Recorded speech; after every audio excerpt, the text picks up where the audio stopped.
The forest did not want them there. You could feel it in the air. It was a cold that had nothing to do with the weather. It was a deep, ancient cold that seeped into your bones. The search team moved slowly. Every snap of a twig sounded like a warning. They were looking for a little boy named Leo. He had vanished 2 days ago. The trees stood like silent giants watching them. Their branches were tangled together, blocking out the sun. Sheriff Brody held up a hand. He pointed to a footprint in the mud. The dogs whined, but it was near a cave. Sheriff Brody shone his flashlight into the blackness, but the light didn't go far. This place had stories. People called it the Whispering Dark. Compasses would spin wildly. Radios would fill with static, of being watched by unseen eyes. Every shadow seemed to move. They found a piece of red fabric.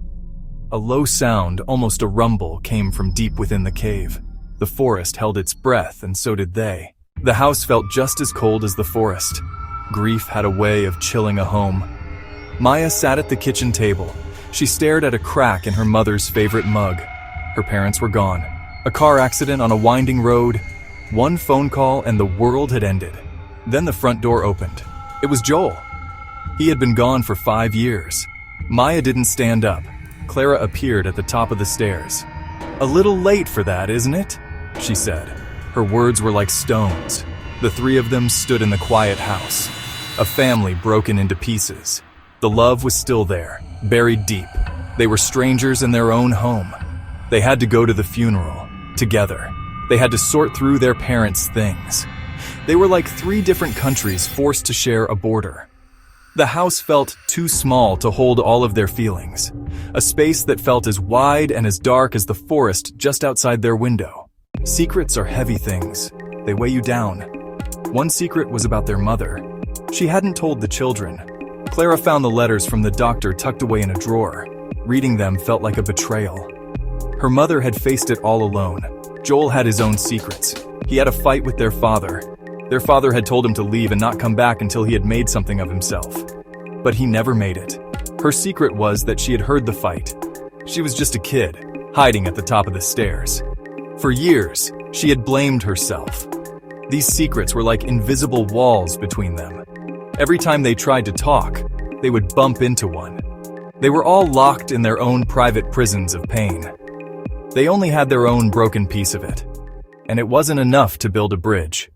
The car sputtered. Then it died. On a lonely dirt road surrounded by the forest. The same forest where the little boy had disappeared. The sun was going down. Their shapes began to twist and change.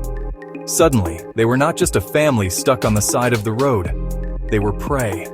A sound broke the quiet. A high-pitched cry. 2 bright yellow eyes blinked once. Then they were gone. Night fell like a black blanket. They were trapped in the car. The creature circled them. They could hear it. The soft padding of its feet. It brushed the side of the car. The vehicle rocked. Clara gasped. Maya cried silently. Joel grabbed the tire iron from under the seat. For the first time in years, he felt a fierce need to protect his sisters. The fear did something strange. It started to break down the walls between them. Clara reached over and squeezed Maya's hand. To survive the night, they had to face both. The longest night has to end. The creature was gone. They had survived. But they were together. The shared fear had acted like a fire, burning away the small, petty angers. In the quiet of the morning, the secrets started to come out. Clara told them about their mother's illness. Joel talked next. He told them about the fight with their father. "I was a coward. It was my fault." And told them about listening on the stairs. And for the first time, they looked at each other and saw not the hurt, but the person behind it. They saw the pain they had all been carrying alone. But a door opened. Forgiveness is not a light switch. You can't just turn it on, it's a path. You have to choose to take the first step. In that cold car in the middle of the woods, they chose. Dad missed you. A simple gesture. It was a promise to try. Hope, like the dawn, was starting to break through.